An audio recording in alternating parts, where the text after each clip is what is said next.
senses and detects of an open market for hospital service. Also, physicians are free to establish their practice whether they are choose.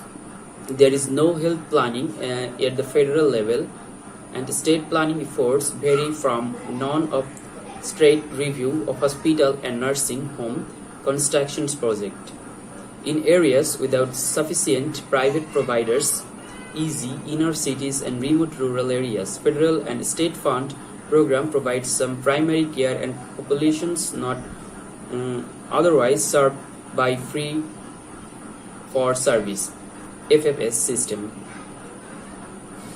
Municipals and county public health department provided limited primary care services through public health clinics and regulate sanitations, water supply, and environmental hazard.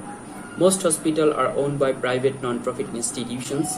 The remainder are owned by government or private for-profit corporations. Physicians, the vast majority for whom are in private practice and paid on FFS basis, seize these patients for their office and admit them to hospital where they can continue to serve them autos to physicians and solo practice, although there is no long-term trend toward the formations of more and larger group practice.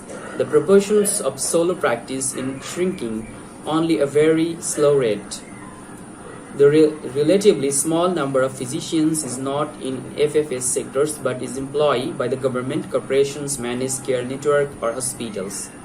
Health reform 1980 and 1990. In recent years, health reforms in the United States focus on the controlling rapidly rising health costs and increasing financial accesses to health care. A variety of cost control strategies have been attempted at the federal, states, and local levels government and by private payers. Despite this effort, healthcare costs continue to escalate. The resulting pressures on public, private, and individual budgets keeps issues for control of health care costs high on the public agenda. Background: source of health insurance. Private vast majority of populations, about 74%, is covered by the private health insurance. These are around 65 years of age and their dependents obtains private health insurance, either their employers. 61% of the population by direct purchase from non-group health insurance. 13% of the population, a small proportions of these populations, 13% has been multiple health insurance coverage, both private and public health insurance, and 14%